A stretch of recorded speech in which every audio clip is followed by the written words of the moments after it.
নমস্কার, আপনি শুনছেন সাসপেন্স থ্রিলার প্ল্যাটফর্ম, আপনার গল্পের প্ল্যাটফর্ম।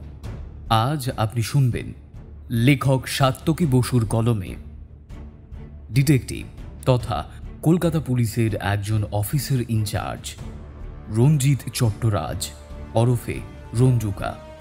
আজ আপনি শুনবেন রঞ্জুকা সিরিজের প্রথম গল্প পল্লবী শিকদার হত্যাকাণ্ড। আজকের গল্পের সূত্রধার ও গল্প পাঠে আমি লিও। রঞ্জুকার চরিত্রে প্রদীপ্ত, দুলালবাবুর চরিত্রে অরূপ। তাহলে চলুন চটপট শুনে নিই আজকের আমাদের বিশেষ নিবেদন, রঞ্জুকা সিরিজের প্রথম গল্প লেখক সাত্তকী বসুর কলমে পল্লবী শিকদার হত্যাকাণ্ড।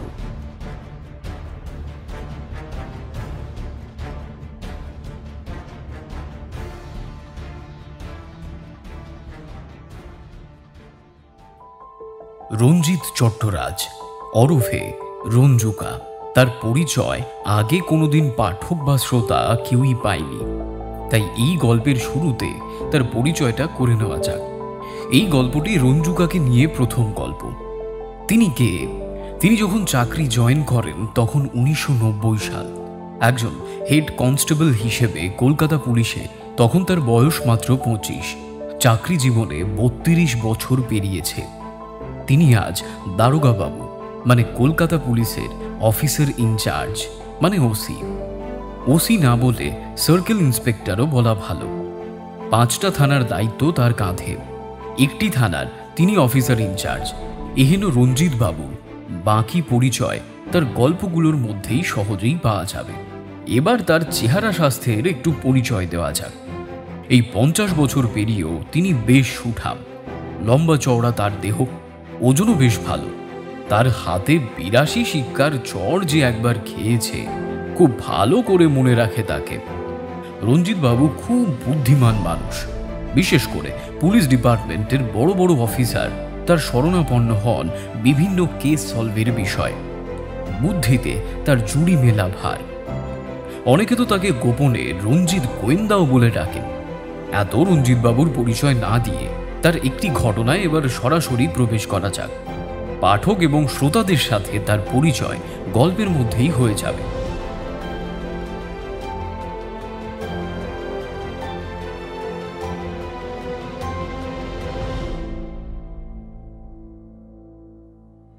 রঞ্জিত বাবু ওরফে রঞ্জুকা তালতলা থানায় নিজের ঘরে বসে ফাইলগুলো দেখছেন। বিশেষ কোনো কাজ সেভাবে নেই। ফোনটা বেজে উঠল। ওদিক থেকে কেউ ভারী গলায় বলে উঠল, সিআই রঞ্জিত চট্টোপাধ্যায় কথা বলছেন, কমিশনের কথা বলছি। ইয়েস স্যার, বলুন। কালীতলার কাছে শ্রীবাস রমণীর মধ্যে একটি গলিতে একটু আগে একটা কুপিয়ে খুন হয়েছে। একটি মেয়ে, যুবতী। বিষয়টা সিরিয়াস। খুনি খুন করে ওখানেই দাঁড়িয়েছিল, ধরাও পড়েছে। কিন্তু ওখানকার ওসি মনে করছেন ঘটনাটার মধ্যে অন্য বিষয় রয়েছে। ওনার কিছু সন্দেহ হচ্ছে। উনি আপনাকে একবার ঘটনাস্থলে আসতে বলেছেন। সিআইডি চেয়েছিলেন, কিন্তু সিআইডি একটি রাজনৈতিক নেতার দুর্নীতির মামলায় বিশেষভাবে ব্যস্ত।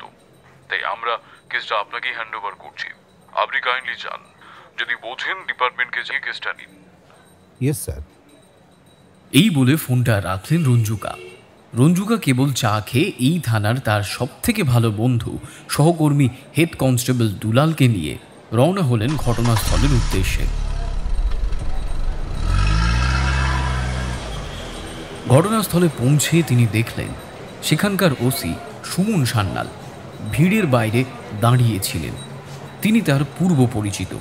তাকে আসতে দেখে তিনি বললেন, আরে আরে আসুন আসুন রঞ্জুকা, আমি আপনার অপেক্ষাতেই ছিলাম। আরে আরে আসুন আসুন রঞ্জুকা, আমি আপনার অপেক্ষাতেই ছিলাম। রঞ্জুকা বললেন, আচ্ছা মিস্টার সান্যাল, আপনার কেন মনে হলো যে বিষয়টা গোলমেলে? রঞ্জুকা, খুন করে কোনো মানুষ সেই জায়গায় দাঁড়িয়ে থাকতে পারে? তাছাড়া অন্য একটা জিনিসও আছে। আসুন আসুন, দেখাচ্ছি। ভিড় ঠেলে ক্রাইম স্পটে মিস্টার সান্যাল রঞ্জুকাকে নিয়ে গেলেন। একটি যুবতী মেয়ের মৃতদেহ। রঞ্জুকা ইশারায় চাপা দেওয়া লাশটা খুলতে বললেন। একজন কনস্টেবল চাপাটা সরিয়ে দিলেন। একটা মেয়ের মৃতদেহ, বয়স আন্দাজ বছর 23 হবে, কিন্তু তার সারা গায়ে এত বীভৎসভাবে কোপানো হয়েছে, জায়গায় জায়গায় একেবারে হাড় গোড় সব বেরিয়ে এসেছে। বেশ কিছু জায়গা থেকে রক্তও পড়ছে। মাথার পেছনের দিকটা ফাটা, ওখানেও আঘাতের চিহ্ন, কিন্তু মুখটা অবিকৃত, তাই বোঝা যাচ্ছে বয়স আন্দাজ বছর 23 হবে। মেয়েটা দেখতে বেশ সুন্দরী। তার বডির উপর থেকে ঢাকনা সরাতেই আশেপাশের উৎসুক জনতা মুখ বেঁকিয়ে সরে গেল, কেউ কেউ তো চোখ বন্ধ করে নিল। ফরেন্সিক টিম চারিদিকটা থেকে নমুনা সংগ্রহ করছেন। রঞ্জুকা চারিদিকে ভালো করে দেখে নিয়ে মিস্টার সান্যালকে বললেন, আপনার অবজারভেশন খুব ভালো দেখছি।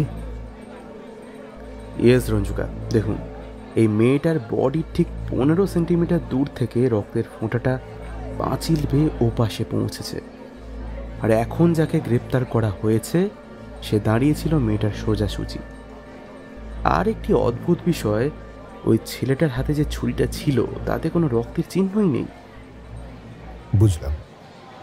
আচ্ছা মিস্টার সান্যাল, কোনো প্রত্যক্ষদর্শী আছে? তা এক প্রকার নেই বললেই চলে, কারণ এই গলিটা এমনিতেই শুনছেন। আশেপাশের ব্যবসায়ীরা এই গলিতে এসে মূত্রত্যাগ করে। একজন ব্যবসায়ী নাম ওই সুলেমান সন্ধ্যা 7:30টার আশেপাশে এসে দেখে এইভাবে মেয়েটা পড়ে কাতরাচ্ছে, আর ছেলেটা একটু দূরে ছুরিটা হাতে নিয়ে দূরে বসে আছে। তা ওনাকে ডাকলে উনি এসে বয়ান দেবেন বলেছেন। আর ছেলেটা কোথায়? গাড়িতে, ওয়েপনটাও কালেক্ট করা হয়েছে। যখন আপনারা এলেন তখন পালানোর চেষ্টা করেছিল? একেবারেই না, আগেই লোকজন জড়ো হয়েছিল, তারা ওর ওপর চিৎকার চেঁচামেচি করছিল, কিন্তু ওভাবে ঠায় বসেছিল। আমরা এসে গাড়িতে তুললাম, কোনো বাধা কিছুতেই দেয়নি। আমি কেসটা নিচ্ছি, কমিশনারকে জানান, ওয়েপনটা ডিটেলিং করেন। Yes sir. ফরেন্সিক রিপোর্টটা কালকের মধ্যে চালান। এই বলে স্পট থেকে বেরিয়ে এলেন রঞ্জুকা। গাড়িতে বসে পৌঁছে গেলেন থানায়।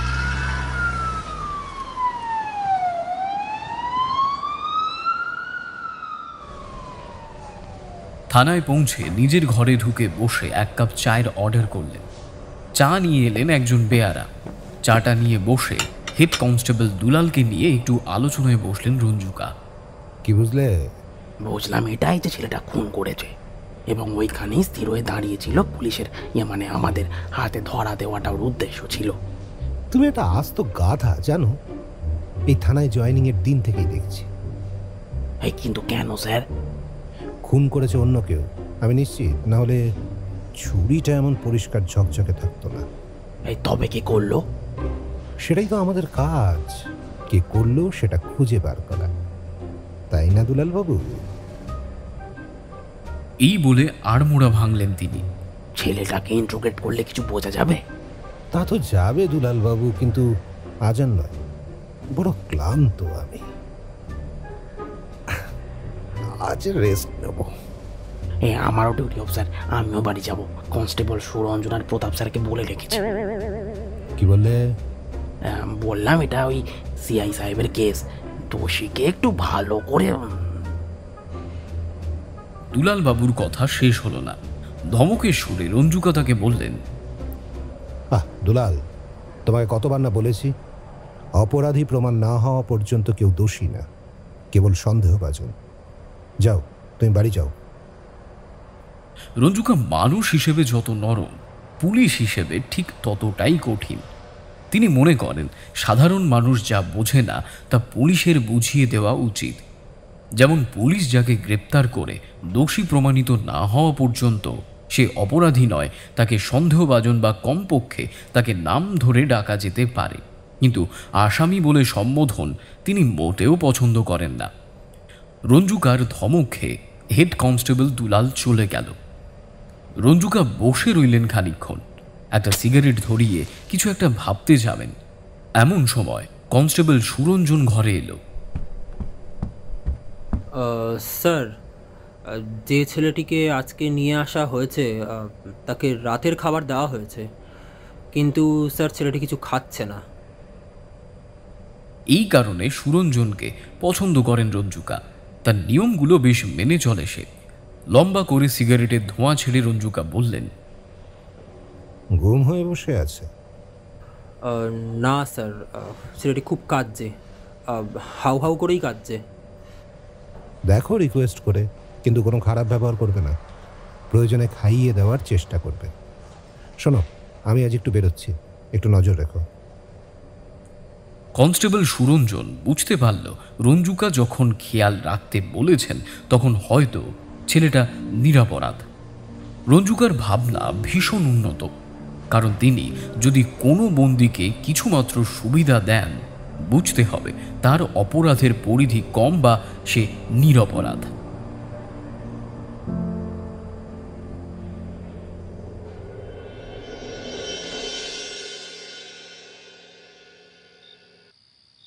রঞ্জুকা বাড়ি ফিরে ডিনার করে একটা সিগারেট ধরিয়ে অনেকক্ষণ জিনিসটা ভাবলেন।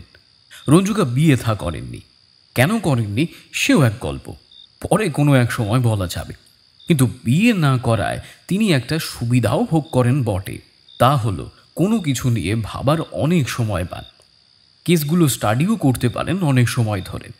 অবশ্য তিনি তার বন্ধু মহলে মজার ছলে বলেন, বিয়ে করেছো, সুখে শান্তিতে সংসার করছো, জীবনে অশান্তি কম।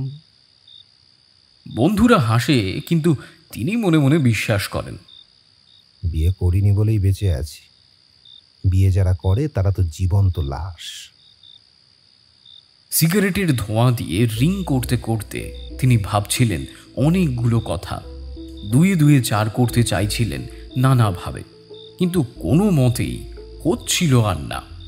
সেই রাতের মতো তিনি বিশ্রাম নিলেন ঠিকই, কিন্তু মাথায় অনেক চিন্তা নিয়ে।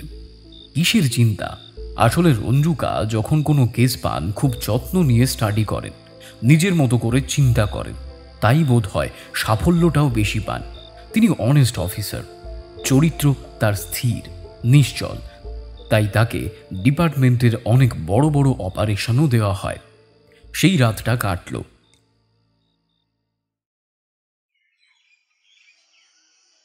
পরের দিন সকালে তিনি থানার উদ্দেশ্যে রওনা দিলেন। যেহেতু তিনি সার্কেল ইন্সপেক্টর, তাই পাশের থানার একটা কাজ সেরে নিয়ে নিজের থানায় যখন এলেন তখন বেলা গড়িয়েছে 12টা। থানায় এসে একগাদা প্রেসের লোক তাকে ছিঁকে ধরল।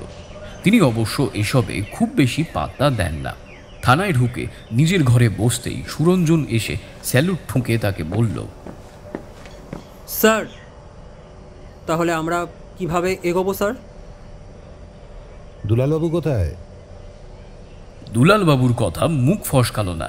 তিনি দেখলেন ঘরের টিভিতে দুলালবাবুকে দেখা যাচ্ছে। থানাটা তারই। দুলালবাবু বাইট দিচ্ছেন। মাথাটা দুম করে গরম হয়ে গেল তার।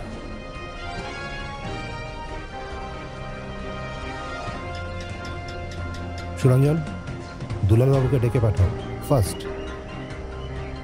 সুরঞ্জন মিনিট 10 পর হেড কনস্টেবল দুলালবাবুকে ডেকে নিয়ে এলো। স্যালুট করে দাঁড়াতেই রঞ্জুকা বললেন, পুলিশে চাকরি না করে পলিটিক্স জয়েন করতে পারতে। তোমার অন্তত মিডিয়া বাইট দেওয়ার শখটা মিটত। না স্যার, হ্যাঁ স্যার। You shut up. কাজ কে গিয়েছে? আপনি তো কিছু বলে যাননি স্যার। সুরঞ্জন বলে, ইয়েস স্যার, ভিকটিমের বাড়ির লোক খবর পেয়েছে। মেয়েটির বাড়ি মালদায়, ওখান থেকেই মেয়েটি নার্সিং পড়ছিল কলকাতায়, আর তাই জন্যই এখানে থাকতো। বডি ক্লেম করবে বাড়ির লোক, তখন সবটা জানা যাবে। দুলালবাবু কিছু বলবেন স্যার? রঞ্জুকা হেসে বলে, তুমিই বলেছিলে তাই তো? Yes sir, yes sir. Shut up, ফালতু বকো না। যাও, আমি ছেলেটাকে কিছু জিজ্ঞাসাবাদ করব। তৈরি করো তাকে।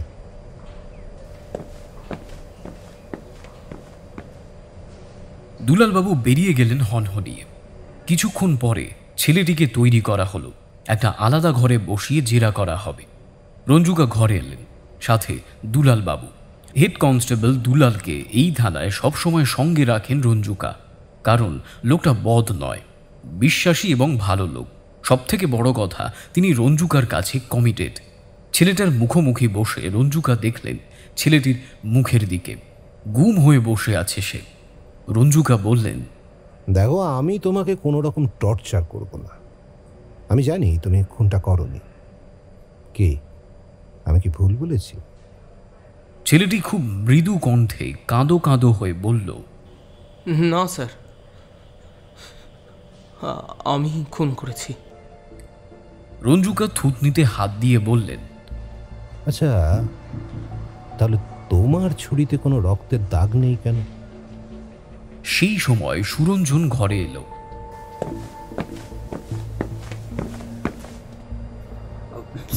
Sir, may I come in?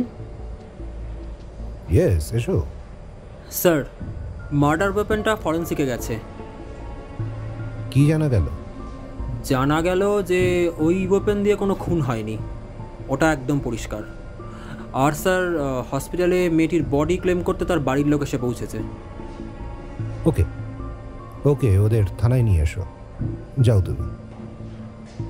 Suranjan salute করে চলে গেল। রঞ্জুকা ছেলেটির দিকে তাকিয়ে বললেন, তাহলে এখনো তোমার বয়ান একই থাকবে? ছেলেটা কোনো উত্তর দিল না, কেবল ঘাড় নাড়ল। রঞ্জুকা জিজ্ঞেস করলেন, কি নাম তোমার? ছেলেটা আবারও একই রকম স্বরে জবাব দিল, স্যার, মিলু। রঞ্জুকা এবার বিরক্ত হয়ে বললেন, নীলু? ঠিক করে পুরো নাম আর টাইটেলটা বলো। Milton Das sir. এতক্ষণ দুলালবাবু চুপ করেই ছিলেন। এবার একটা ফোড়ন দিয়ে বললেন, মানে বলছে কি স্যার, ও যখন বয়ান দিতেই চাইছে তখন নিয়ে নিন না, অত ঝামেলা বাড়ি লাভ কি? রঞ্জুকা লাঠিটা বেশ জোরে টেবিলের উপর ঠুকে নিয়ে বললেন। দুলালবাবু। দুলালবাবু ধমক খেয়ে চুপ হয়ে গেলেন। রঞ্জুকা মিলুকে বললেন, দেখো, কাল কিন্তু তোমায় কোর্টে প্রডিউস করা হবে। তখন জজ সাহেবের সামনে এটা বললে তোমায় অপরাধী বলে প্রমাণ করতে সরকার পক্ষের বেশি অসুবিধা হবে না। আমি জানি তুমি অপরাধী নয়, তাই আমি অন্তত তোমায় শাস্তি পেতে দেবো না। আচ্ছা, আমি আপাতত বাইরে যাচ্ছি, কিন্তু তুমি এর মধ্যে স্বীকার করবে, সবটা জানাবে। এই বলে রঞ্জুকা বাইরে এলেন। সুরঞ্জনকে বললেন যে একটু পরে তাকে জিজ্ঞাসাবাদ করতে। কি জিজ্ঞাসাবাদ সেটা তিনি বুঝিয়ে দিলেন। উনি যখন চেয়ারে বসলেন ততক্ষণে নিজের রুমে মেয়েটার বাড়ির লোকজন এসেছে। মেয়েটির মা রঞ্জুকার উল্টো দিকের চেয়ারে বসে ফুঁপিয়ে ফুঁপিয়ে কেঁদেই চলেছেন। মেয়েটির বাবা একটু শক্ত মানুষ, নিরুত্তাপ। রঞ্জুকা চেয়ারে বসে একটু চুপ থেকে মেয়েটির বাবার দিকে চেয়ে প্রশ্ন করলেন, মেয়ের নাম কি ছিল? মেয়েটির বাবা ধীরে ধীরে উত্তর দিলেন, পল্লবী শিকদার। রঞ্জুকা বললেন, আপনি তো মেয়ের বাবা, রাইট? Yes sir. কি করেন আপনি? মেয়েটির বাবার চোখের কোণে জল, সেটা মুছে নিয়ে তিনি বললেন, अगेन স্যার, স্কুল মাস্টারি। রঞ্জুকা গম্ভীর গলায় বললেন, মেয়েকে কে খুন করতে পারেন? মেয়েটির বাবা হাউ হাউ করে কেঁদে ফেললেন। বললেন, আমার মেয়ে খুব ভালো স্যার, আমার একমাত্র মেয়ে স্যার।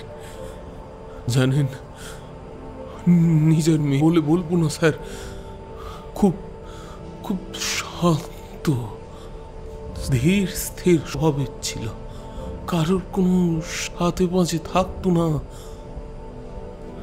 ওকে কেন কে মারলো কিছু বুঝে উঠতে পারছি না স্যার। মেয়েটির বাবা কাঁদতে লাগলেন। ততক্ষণে সুরঞ্জন একটা ব্যাকগ্রাউন্ড রিপোর্ট মেয়েটির যতদূর তৈরি করা গেছে সেটা রঞ্জুকার হাতে দিয়ে গেল। রঞ্জুকা সেটাতে চোখ বুলিয়ে বললেন, তাই কি? মেয়েটির বাবা ফের চোখ মুছে বললেন, মানে স্যার? রঞ্জুকা বললেন, দেখুন, সদ্য আপনার কন্যাকে হারিয়েছেন, তবু একটা কথা জিজ্ঞাসা করতে বাধ্য হচ্ছি। মানে, আপনি কি জানতেন আপনার মেয়ের কারোর সাথে কোনো সম্পর্ক, অ্যাফেয়ারে জড়িয়ে ছিল কিনা? মেয়েটির মা এসব শুনে বিশেষ কিছু বলল না। তিনি কাঁদছিলেন। তার কান্নার বেগ একটু বাড়ল। মেয়েটির বাবা গর্জন করে বলল, না না না না না না, এ হতে পারে না।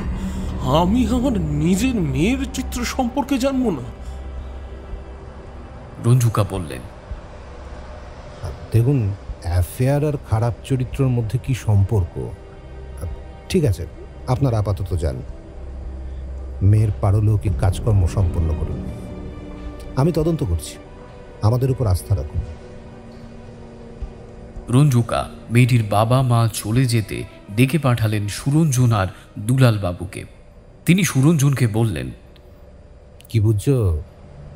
স্যার, ব্যাকগ্রাউন্ড যা বলছে তাতে মনে হচ্ছে মেয়েটি খুব একটা ভালো মেয়ে নয়। হয়তো একটি ছেলের সাথেই, কিন্তু শুধু প্রেম নয়, শারীরিক সম্পর্কও ছিল। আর তাছাড়া স্যার, পোস্টমর্টম রিপোর্ট যা বলছে তাতে মেয়েটি মার্ডার হওয়ার ঘণ্টা দুয়েক আগেও নাকি ঘনিষ্ঠ হয়েছিল। রঞ্জুকা বেশ চিন্তিত স্বরে বললেন, সুরঞ্জন, কারোর সাথে অ্যাফেয়ার আর শারীরিক সম্পর্ক থাকলেই তার চরিত্র কিভাবে খারাপ হয়? কি সুরঞ্জন, আর কিছু কি বুঝতে পারছো? নো স্যার, আমি কাল রাতেই কল রেকর্ড ট্র্যাক করতে গিয়েছিলাম। রিপোর্ট একটু আগেই এসেছে। এখান থেকে 4টে নম্বরে মেয়েটি খুব বেশি কথা বলতো। 1, MLA রতন রায়ের ছেলে বিট্টু রায়। 2, কলকাতার একজন নামী হোটেল ব্যবসায়ীর ছেলে তমাল ঘোষ। 3, একজন মৃণাল ঘোষ, তার পরিচয় এখনও স্যার জানা হয়নি। আর 4, সোমা দাস বলে কেউ একজন। এই 4টে লোককে জিজ্ঞাসাবাদ করলে আমার মনে হয় খানিকটা সুবিধা হবে, জট অনেকটাই খুলবে। এই জন্যই বলছি স্যার, মেয়েটির ক্যারেক্টার খুব একটা ভালো নয়। রঞ্জুকা মাথা নামিয়ে কিছু একটা ভাবলেন। তারপর পকেট থেকে সিগারেট বের করে ধরিয়ে নিয়ে তাতে লম্বা করে টান দিয়ে বললেন, কাজটা অনেকটা এগিয়ে রেখেছো সুরঞ্জন। Thank you sir. সিগারেটের ধোঁয়া খানিকটা মুখে নিয়ে রিং করতে করতে আবার বললেন, মিলু, মানে ওই ছেলেটার ফোনে কিছু পাওয়া গেল? আই এম সরি স্যার, এই বিষয়টা আমার একদম মাথা থেকে বেরিয়ে গেছিলো। যদিও ফোনটা অফিসের আলমারিতেই আছে, আমি দেখছি, আমি এক্ষুনি দেখছি। এই বলে সুরঞ্জন হন্তদন্ত হয়ে বেরিয়ে যাচ্ছিল। রঞ্জুকা খুব শান্তভাবে দাঁড়ালেন। এই সময় দুলালবাবু হন্তদন্ত হয়ে ঘরে ঢুকে কোমরের বেল্ট ঠিকঠাক করতে করতে বললেন, এই সুরঞ্জন, তুমি কি ভিকটিমের ফোন চেক করতে পাঠিয়েছো? রঞ্জুকা হাসলেন, বললেন, দেখেছো সুরঞ্জন, আমাদের দুলালবাবু কিরকম এফিসিয়েন্ট। দেখো, এরকম এফিসিয়েন্ট লোকজন আমাদের ডিপার্টমেন্টকে আলো করে রাখে। সুরঞ্জন হাসে। সুরঞ্জন ঘর থেকে বেরিয়ে যেতেই কোমরে হাত দিয়ে দুলালবাবু রঞ্জুকার সামনে দাঁড়ায়। এটা কিন্তু আমার অপমান করা হলো স্যার। রঞ্জুকা হাসলেন, দুলালবাবুকে বললেন, সুরঞ্জন কাজটা অলরেডি করেছে, আর তুমি তো জানো তুমি কিরকম আমার প্রিয় পাত্র। আর প্রিয় পাত্রের সাথেই তো সর্বদা ইয়ার্কি করা যায় নাকি? শোনো, কেসটা সিরিয়াস, তোমাকে ছাড়া সলভ করতে পারবো না। দুলালবাবু নিঃশ্বাস ফেললেন।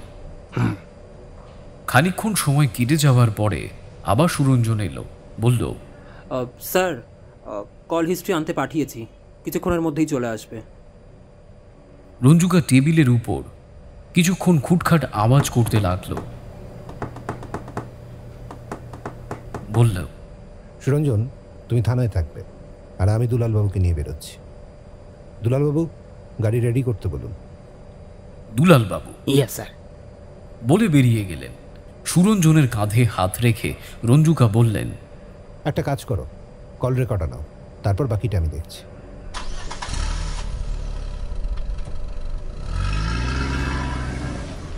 গাড়ি নিয়ে বেরোলেন রঞ্জুকা আর দুলালবাবু। সব রকমের তথ্য ও প্রমাণ নিয়ে MLA রতন রায়ের ছেলে বিট্টুকে আটক করার উদ্দেশ্যে দুলালবাবু এবং রঞ্জুকা শোভাবাজার মেট্রো থেকে এই পুরনো কলকাতার গলিতে এসে উপস্থিত হলেন।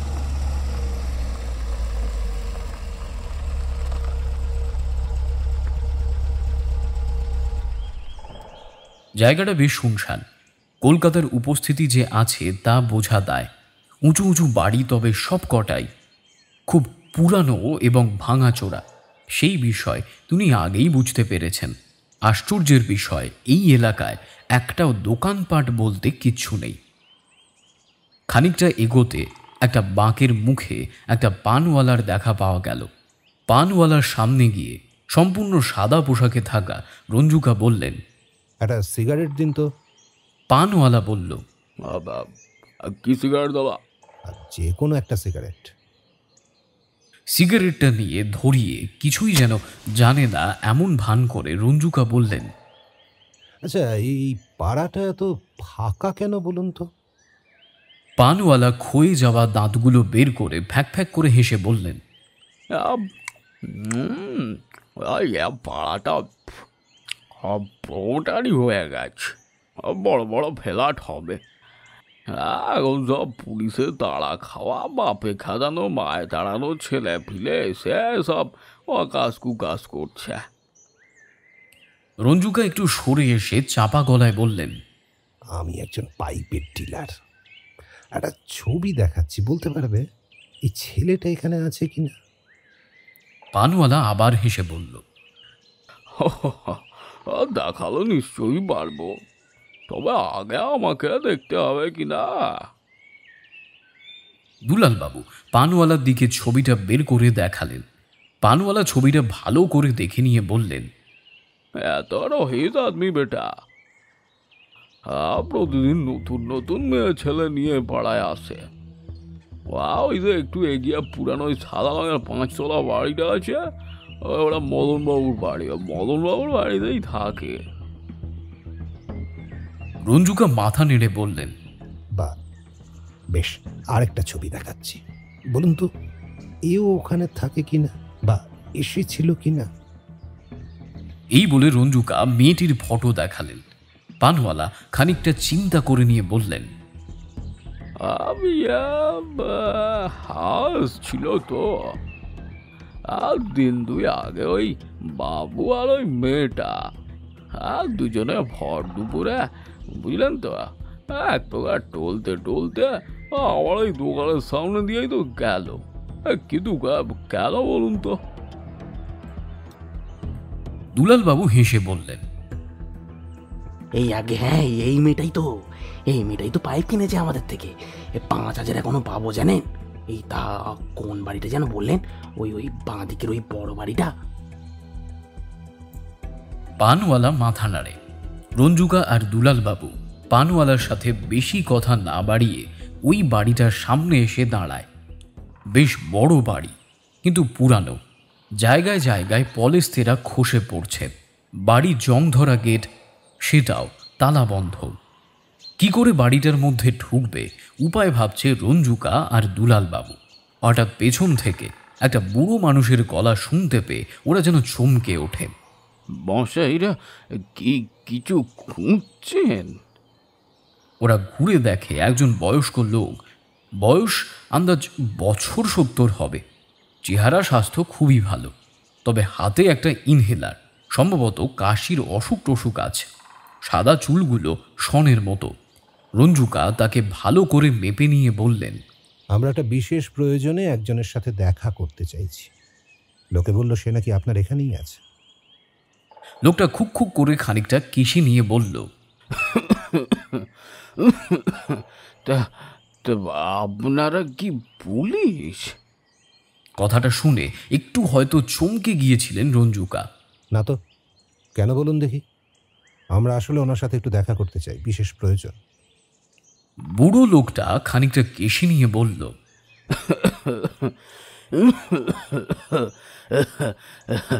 বুঝলাম। দেখুন, আপনারা পুলিশ হলে ভালো হতো।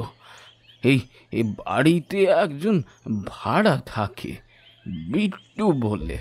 সে বড় লোক বাপের ওই বকে যাওয়া ছেলে। বুড়োটার কথা শেষ না হতেই দুলালবাবু অভিনয় স্বরে বললেন, এই, আপনি বিট্টু বাবুর নামে একটাও খারাপ কথা বলবেন না। আপনি শুধু দেখিয়ে দিন ও আছে কিনা, না হলে কিন্তু। দুলালবাবু বেশ জোরেই কথাগুলো বলেছিলেন, তাতে হয়তো বুড়ো লোকটা বেশ ভয় পেয়ে বলল, হ্যাঁ হ্যাঁ, আছে তো, আসুন, আমার সাথে করে আসুন। এই বলে বুড়োটা তাদের ভেতরে নিয়ে গেল। বাড়িটা বেশ পুরানো আমলের, চারিদিকে পুরানো আসবাবপত্র আর সোঁদা গন্ধ ছাড়া বিশেষ কিছু নেই। সিঁড়ি দিয়ে প্রায় 4 তলায় পৌঁছে একটা বড় ঘরের সামনে দাঁড়িয়ে বুড়োটা বলল, এই সেই ঘর। আমি ভেতরে যাব না। আমার আমার এই ছেলেটাকে একদম ভালো লাগে না। আপনারা আপনারা দেখা করে নিন। এই বলে বুড়োটা চলে গেল। রঞ্জুকা এবং দুলালবাবু ঘরের দরজাটা দেখলেন। বেশ বড় পুরানো আমলের একটা দরজা। বেশিক্ষণ সময় নষ্ট না করে দরজা ঠেলে ভেতরে ঢুকতেই একটা গুমোট গন্ধ ঘিরে ধরল ওদের দুজনকে। দুলালবাবু অনুনয় সুরে বললেন, বিট্টুবাবু আছেন? খানিকটা এগোতেই ঘটনাটা ঘটল। দুজনে আচমকা পড়ে গেলেন উপরের থেকে, আর ঠিক সেই মুহূর্তেই দরজাটা পেছন থেকে কে যেন দুম করে বন্ধ করে দিল। দুলালবাবু আচমকাতেই নিজের পকেট থেকে রিভলভার বের করে গুলি চালিয়ে বসলেন। ঘরের মধ্যে প্রচণ্ড আওয়াজ হলো। গুলিটা ছিটকে গিয়ে কোনো একটা কাপড় জাতীয় কিছুতে লেগে আগুন ধরে গিয়ে ঘরময় দুর্গন্ধ ছড়িয়ে দিল। রঞ্জুকা চাপা স্বরে ধমক দিয়ে দুলালবাবুকে বললেন, দুলালবাবু। দুলালবাবু বেশ ভয়ার্থ কণ্ঠে বললেন, স্যার কি হলো বিষয়টা? আমার তো বেশ ভয় ভয় করছে স্যার। রঞ্জুকা কিন্তু ভয় পাননি। তিনি বেশ কঠিন গলায় বললেন, দেখুন, আমাদের এই বুড়োটাকে বিশ্বাস করা বোকামি হয়েছে। ওই আমাদের এখানে এনে ট্র্যাপে ফেলেছে। দুলালবাবু এবার বেশ কাঁদো কাঁদো হয়ে বললেন, কিন্তু কিভাবে স্যার? রঞ্জুকা আবার ধমক দিয়ে বললেন, দুলালবাবু, বলছি না মাথা ঠান্ডা রাখুন, ধৈর্য রাখুন। তাছাড়া দাঁড়ান, আমি ফোন করে ফোর্স চেয়ে নিচ্ছি। আর তাছাড়া ফোনের ফ্ল্যাশ লাইটে ঘরের অন্ধকার কেটে যাবে। ওরকম পাগলের মতো কেউ গুলি চালায়? গুলিটা যদি ছিটকে আমার বা আপনার গায়ে লাগতো তবে? দুলালবাবু এবং রঞ্জুকা উভয়ই পকেট থেকে মোবাইল ফোন বের করে ফ্ল্যাশ লাইট বের করলেন। ফ্ল্যাশ লাইটের আলোয় চারিদিক দেখে যা বোঝা গেল, এই ঘরে বহুকাল কেউ এসেছে কিনা তার ইয়ত্তা নেই। ভ্যাপসা পচা গন্ধ আর প্রচণ্ড গরম। খানিকটা গ্যাস চেম্বারের মতো পরিস্থিতি। দম বন্ধ হয়ে আসে। যে দরজাটা দিয়ে তারা ঢুকতে গিয়ে পড়ে গিয়েছিলেন, সেই জায়গায় ফ্ল্যাশ লাইটের আলো ফেলে দেখা গেল সেখানটা বেশ উঁচু। দুদিক থেকে সিঁড়ি নেমেছে। আগেকার দিনের বাড়িতে এমন থাকতো। সামনের দিকটা ফাঁকা আর অন্ধকারে সেখান থেকে হোঁচট খেয়ে এই নিচু মেঝেতে এসে পড়ে যাওয়া এমন কিছু অস্বাভাবিক ব্যাপার নয়। অর্থাৎ লোকটা জেনে শুনে ইচ্ছে করে তাদের এখানে বন্ধ করে রাখতে চেয়েছেন। রঞ্জুকার মাথা প্রচণ্ড গরম হয়ে গেলেও তিনি নিজেকে শান্ত রাখলেন। দুলালবাবু বললেন, ও স্যার, দরজাটা ধাক্কা দিয়ে দেখবো? রঞ্জুকা মৃদু হাসলেন, বললেন, লাভ হবে না, বাইরে থেকে বন্ধ করে দিয়েছে। আওয়াজ শুনতে পাওনি? দুলালবাবু প্রচণ্ড রেগে বললেন, পুলিশকে বন্ধ করে রাখা, দেখাচ্ছি কি হবে। রঞ্জুকা এবার ভালো রকম হেসে বললেন, রাগ কি আমারও হচ্ছে না মিস্টার দুলাল? কিন্তু মাথার তো ঠান্ডা রাখতে হবে। তুমি পুলিশ, ওরা জানতে পেরেই আমাদের আটকে রেখেছে। আমরা ফোন করে বরং ফোর্স চাই, এটাই ভালো হবে। ফোন করতে গিয়ে হলো আর এক সমস্যা, কোনো নেটওয়ার্ক নেই। ওরা অনেক চেষ্টা করে পারল না, কিছুতেই নেটওয়ার্ক আসছে না। মিনিট 15 ধরে অনেক চেষ্টা করে রঞ্জুকা মুখ তুলে বললেন, দুলালবাবু, আমাদেরকে নিজেদের বেরোনোর একটা রাস্তা খুঁজতে হবে, বুঝলেন? এভাবে হবে না। দুলালবাবুর মাথা এমনিতেই গরম হয়েছিল। তিনি দৌড়ে গিয়ে সজোরে ধাক্কা দিলেন কাছাকাছি একটা জানলায়। এমনিতে দুলালবাবু শক্তপোক্ত মানুষ, আর এই বাড়িটা পুরানো। হুড়মুড়িয়ে জানলাটা ধসে পড়ে গেল বাইরে। দুলালবাবুর এক ধাক্কায় জানলাটা একেবারে বাইরে ছিটকে পড়ল। হকচকিয়ে গিয়ে রঞ্জুকা দৌড়ে গিয়ে দেখেন দুলালবাবুর মুখে এক বিজয়ীর হাসি। জানলাটা ধসে গিয়ে একদম নিচে পড়েছে। এখান থেকে অনায়াসে বেরিয়ে যাওয়াই যায়, কিন্তু নিচের দিকে তাকাতেই যেন বুকটা শূন্য হয়ে গেল রঞ্জুকার। প্রায় 5 তলা উপরে আছেন তারা। নিচে দিয়ে বইছে বুড়ি গঙ্গা, আর তার পাড়ে জমা এক রত্তি আবর্জনা। কার্নিশ বে নামা যায়, কিন্তু তারা যেখানে আছেন সেখান থেকে প্রায় 1 তলা নিচে কার্নিশ রয়েছে।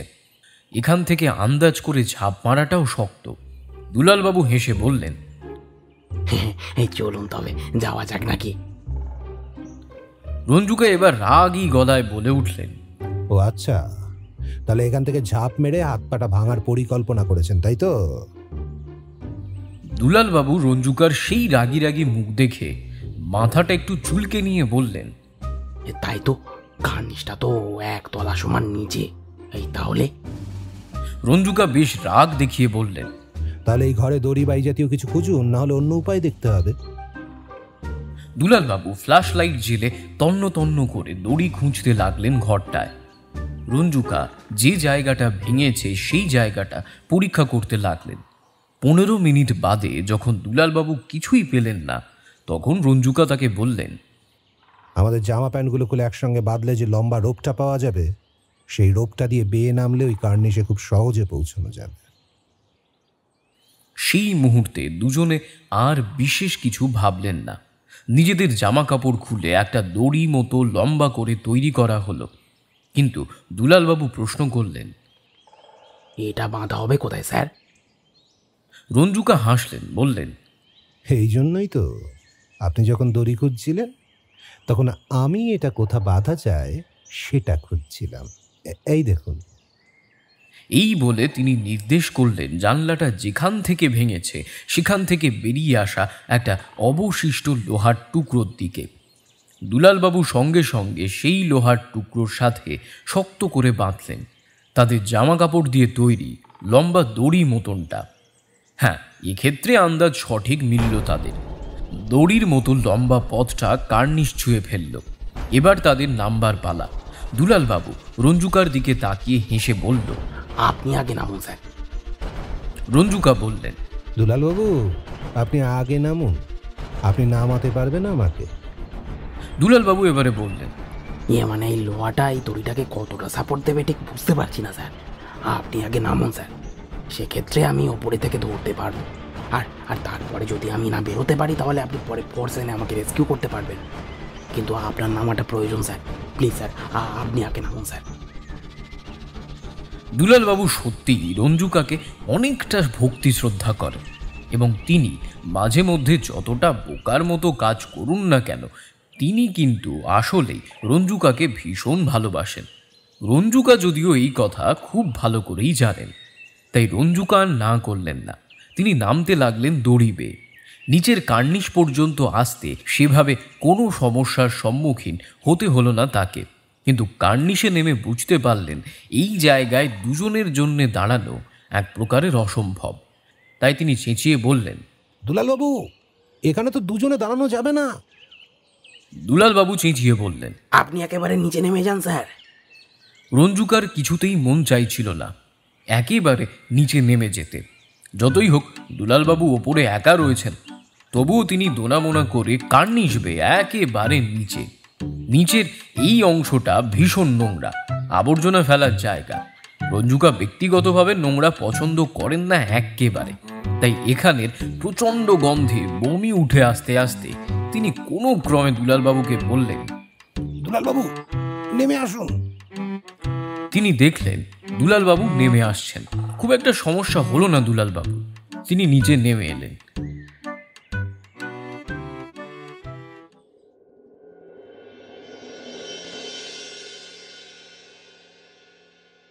এখন দুপুর বেশ গড়িয়েছে। রঞ্জুকাকে ফোন করেছিল সুরঞ্জন, সবটা তিনি জানিয়েছেন কি কি করতে হবে। পুরো কল রেকর্ড এসেছে। এই কদিনে 8 থেকে 10 বার রোজ বিট্টু ফোন করছে মেয়েটিকে। মেয়েটিও খুব পিছিয়ে নেই। লাস্ট কল রেকর্ড অনুযায়ী মার্ডারের 10 মিনিট আগে মেয়েটির ফোনে ফোন করেছিল বিট্টু। অর্থাৎ হিসেব মতো এই কেসটা অত্যন্ত সহজ সাধারণ হয়ে যায়, শুধু সুতোগুলো মেলানো বাকি। কিন্তু একটা জিনিস রঞ্জুকার মাথায় কিছুতেই ঢুকছে না, কেন তাদের মতো পুলিশ অফিসারদের ট্র্যাপ করা হলো। এইটুকু বুদ্ধি কি? এই সময় ভাবনায় কিছুটা গোলমাল পাকিয়ে যায় রঞ্জুকার। সিগারেট ধরান ও চিরাচরিতভাবে গোল গোল ধোঁয়া ছাড়তে থাকে। বড্ড গন্ধ স্যার। দুলালবাবু পাশে বসে থাকতে থাকতে মন্তব্য করেন, এই কতক্ষণ এভাবে বসে থাকতে হবে স্যার? মৃদু হাসেন রঞ্জুকা, সিগারেট টানতে টানতে উত্তর দেন, সমাজে বড় আবর্জনা দুলালবাবু, এই আবর্জনাটুকু সাফ করতে গেলে একটু অপেক্ষা তো করতেই হবে। দাঁড়ান, সুরঞ্জন কাজটা করুক, ওদের বুঝতে দিলে হবে না আমরা বেরিয়ে আসতে পেরেছি। এই অঞ্চল দিয়ে বেরিয়ে যেতে চাইলে আপনি এখন মার্ডার হয়ে যাবেন। তাই প্রাণে যদি বাঁচতে চান, নিশ্চিন্তে এই পরিত্যক্ত ঘাটের পাশে এই জঙ্গলে বসে থাকুন। জায়গাটা ঠান্ডাও আছে। ওরা কিন্তু কজন আছে আমরা কেউ জানি না, তাই খুব সাবধানে থাকতেই হবে। দুলালবাবু মাথা চুলকান। মানে আপনার প্ল্যানটা কি বলুন তো? হাসেন রঞ্জুকা, কাঁধ চাপড়ে দেন দুলালবাবু। একটু অপেক্ষা তো করুন, দেখতে পাবেন। বেশ খানিকক্ষণ এইভাবেই কেটে গেল। রীতিমতো অধৈর্য হয়ে উঠলেন রঞ্জুকাও। তখন ফোন এলো সুরঞ্জনের। ফোনটা রেখে রঞ্জুকা দুলালবাবুর কাঁধে হাত রেখে বললেন, চলুন এবার তাহলে যাওয়া যাক। কোথায় যাব? অবাক হয়ে বললেন দুলালবাবু। আরে চলুন তো, দেখতে পাবেন। খুব সন্তর্পণে রঞ্জুকা ও দুলালবাবু এগিয়ে চললেন পরিত্যক্ত ঘাটের গা বেয়ে। একটু দূরে একটা বাঁক ঘুরে একটা গলিপথ ধরে সোজা হাঁটতে থাকলেন। তখন সন্ধ্যা নেমেছে। দুলালবাবু বললেন, কোথায় যাচ্ছি আমরা?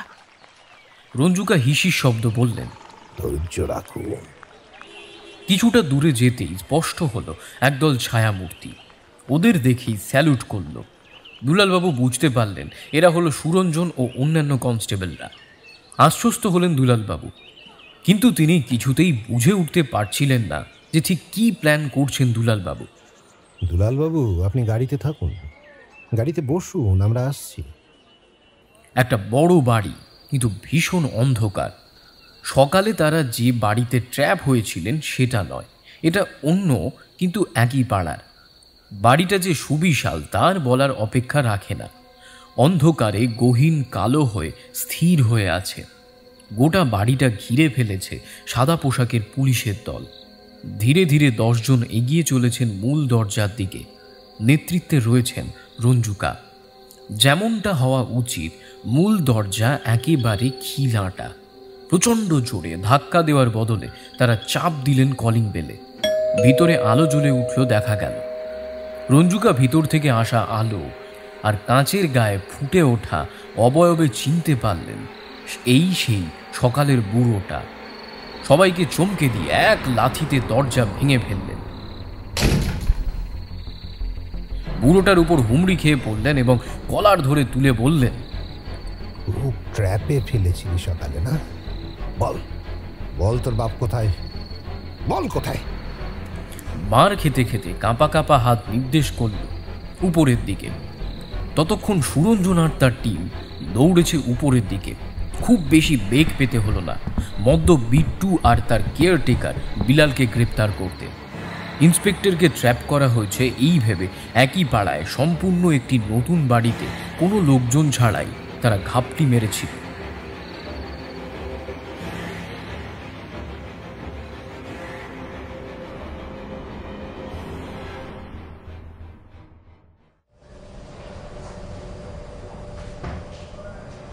থানায় নিয়ে এসে প্রচণ্ড মারধর শুরু করলেন দুলালবাবু। ক্লান্ত রঞ্জুকা তখন সিগারেট ধরিয়ে নিজের কেবিনে। সুরঞ্জন এসে কেবিনে পৌঁছালো। যেভাবে মারধর শুরু করলেন দুলালবাবু, মনে হচ্ছে মেরেই ফেলবে। স্যার, আপনি যান। না না না, তা পারবে না, তবে ঠ্যাং বা একটা হাত কিছু একটা ভেঙে দিতেই পারে। দুলালবাবুকে ট্র্যাপ? হ্যাঁ, হাসেন রঞ্জুকা। রঞ্জুকা খুব ধীরে ধীরে সেলে ঢোকেন। দুলালবাবু তখন বেল্ট দিয়ে পিটছে সম্ভবত বিট্টুর আত্মসহায়ক বিলালকে। রঞ্জুকা থামান দুলালবাবুকে। তাচ্ছিল্যের স্বরে বলেন রঞ্জুকা, আরে আরে মরে যাবে তো, করছেন কি? প্রচণ্ড রাগে বেলটা মাটিতে আছড়ে দুলালবাবু বলেন, যাক, হ্যাঁ, আমাদের আটক করা এত বড় সাহস! রঞ্জুকা ধীরে ধীরে এগোলেন বিলালের দিকে।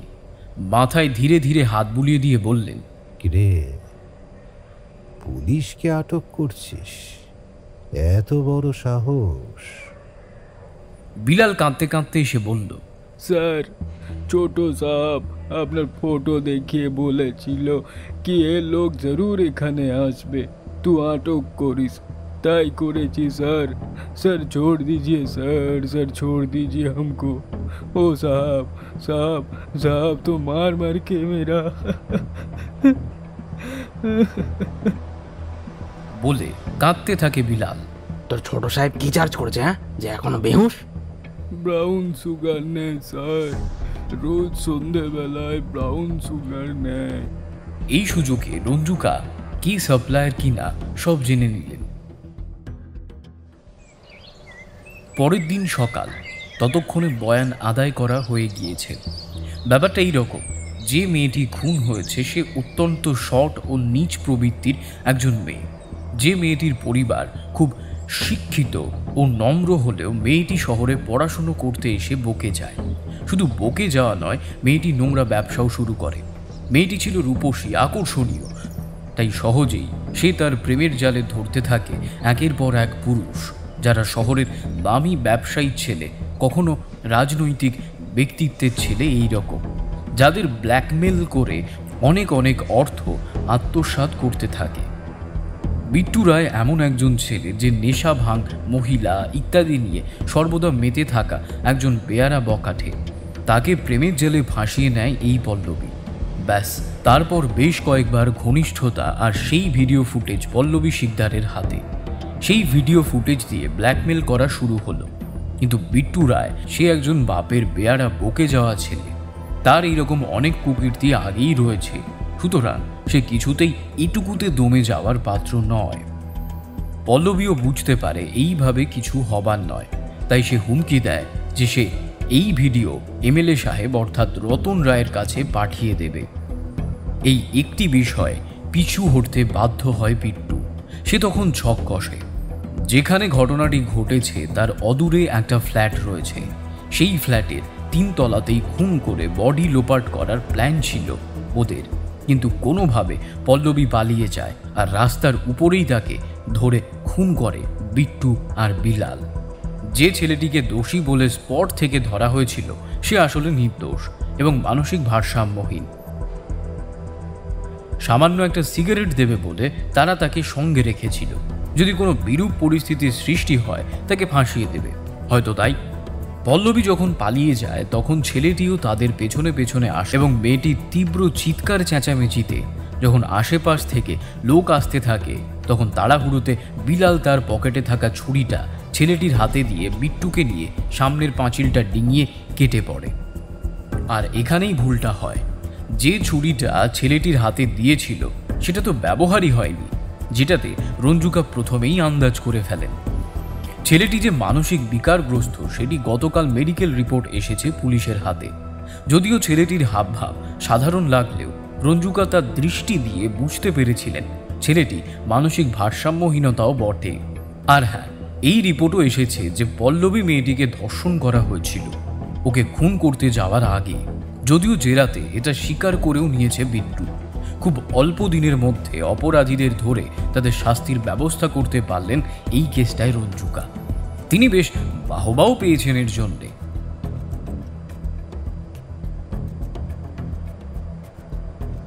থানার বাইরে এখন প্রেস মিডিয়ার লোকজন অনেক। বিট্টু বিলালকে কোর্টে তোলার জন্য রওনা হলেই ছেঁকে ধরবে তারা। একটা সিগারেট ধরান রঞ্জুকা। কোর্টে তোলার আগে যাবতীয় পেপার ওয়ার্কস কমপ্লিট। সিগারেটের ধোঁয়া গোল গোল করে ছাড়ছেন। তখন দুলালবাবু প্রশ্ন করেন, ট্র্যাপ থেকে তো আমরা বেরোলাম স্যার, কিন্তু আপনি অতক্ষণ আমাকে নিয়ে ঝোপে বসে রইলেন আর সুরঞ্জন বাবুকে নির্দেশ দিয়ে গেলেন, এই কি করলেন বলুন তো? তখন বিপদে পড়লে ছোট থেকেই আমার মাথা দারুণ চলে। আপনি তো দুম করে একটা গুলি ছুড়ে বসলেন, কিন্তু আমি তখন পকেট থেকে ফোনটা বের করে দেখছি সেখানে কোনো নেটওয়ার্ক নেই, অর্থাৎ আমরা জ্যামারের আওতায় পড়ে গেছি। তারপর আমরা ওখান থেকে বেরোলাম সেটা তো আপনি জানেন। বেরিয়ে একটু বসতেই মাথায় একের পর এক ঘটনাগুলো সাজিয়ে গেল। প্রত্যেকটা লোক ওখানে জড়িত। ওই এলাকাটা পুরো পাণ্ডব বর্জিত এবং ওখানে রীতিমতো রাত চালাই এই বিট্টু। তারপর আমি সুরঞ্জন বাবুকে স্পেশাল টেকনিক্যাল টিমের সহায়তায় ঠিক কোথায় লুকিয়ে রয়েছে বিট্টুর ফোন সেটা বের করতে বললাম। যদিও বিট্টুর ফোনের সঙ্গে সঙ্গে তাকেও পাওয়া গেল। আমরা ওখান থেকে তখন বেরোলে বিপদ হয়ে যেত, না একটা বিপদ আসতো আমাদের উপর, আর না হয় বিট্টু সতর্ক হয়ে অন্য কোথাও কেটে পড়ত।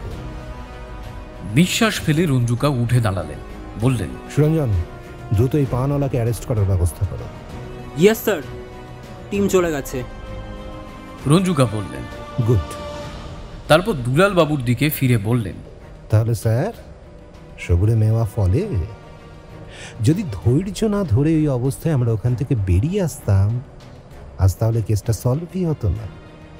হাসেন দুলাল বাবু, সুরঞ্জনের দিকে তাকিয়ে বলেন, স্যারের বুদ্ধি আর ধৈর্যের জন্য এরকম কত কেস যে সলভ হয়েছে জানো হে ছোকরা।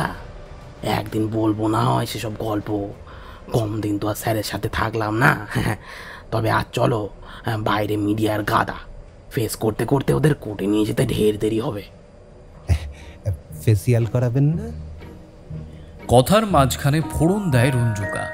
কিছুটা কটমট করে দুলাল বাবুর দিকে তাকাতে রঞ্জুকা বলেন, না মানে মিডিয়াকে তো আপনি ফেস করেন, আজও করবেন। তা যে ফেস করবেন তার ফেসই যদি চকচকে না হলো তাহলে। কথা শেষ হয় না, হাসিতে ফেটে পড়েন তিনজনে।